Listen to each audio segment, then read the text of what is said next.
So on the topic of Luke Voit, we've got our first Patreon question this week coming from Jay Google asking, so is Luke Voit going to make the squad?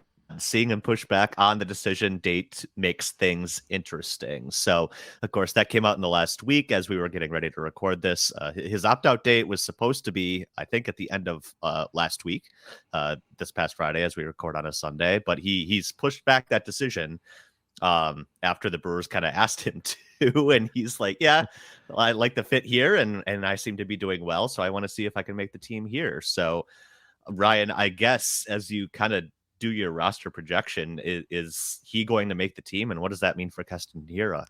I mean, we should think Luke Voit is going to make it, and it's not just about the fact that he has been better in spring training, and Voit has been legitimately good, and Hiura has been legitimately bad in spring training numbers-wise.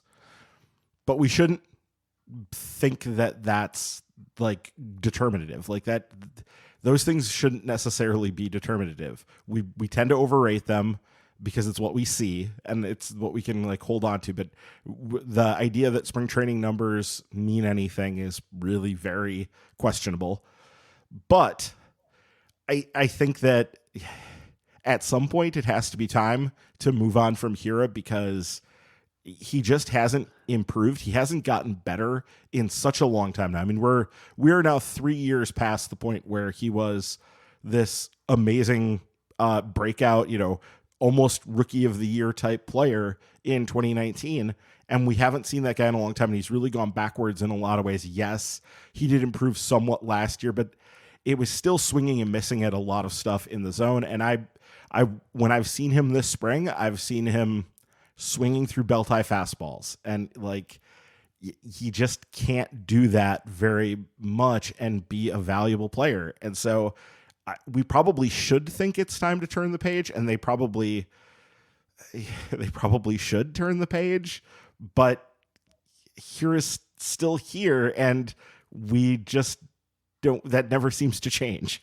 At some point it has to change, but it just never seems to change. So I guess until it happens, I don't know how confident we can feel that it's gonna happen. Yeah. I think it does kind of come down to that. I wish Voit was like a better replacement, but he is a replacement. It's kind of funny that they're sort of the duo of reverse platoon split guys. The big thing with Hiura is he's just so hard to get into the lineup. You're doing DH, you're doing first base that he can't really play, or second base he can't really play. And so he's even a liability while you maybe get some small sample size success out of him. I think this podcast's official position is we're still surprised he's been around as long as he is, and we'll be projecting him to be off the team until he is off the team. And so put that on a t-shirt. There you go. Yeah. But like, this is not a personal animus. Everybody seems to like him, and that's probably a big part of why he's still here, is that people like still believe in him personally. Well, yeah.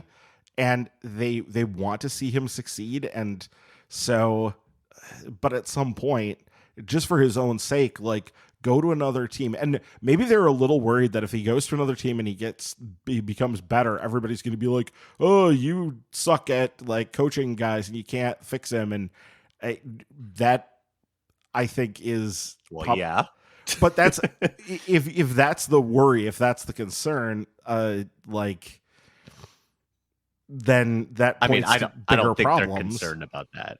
Sure. Yeah. Since when has this team cared about what the fan response is to any move?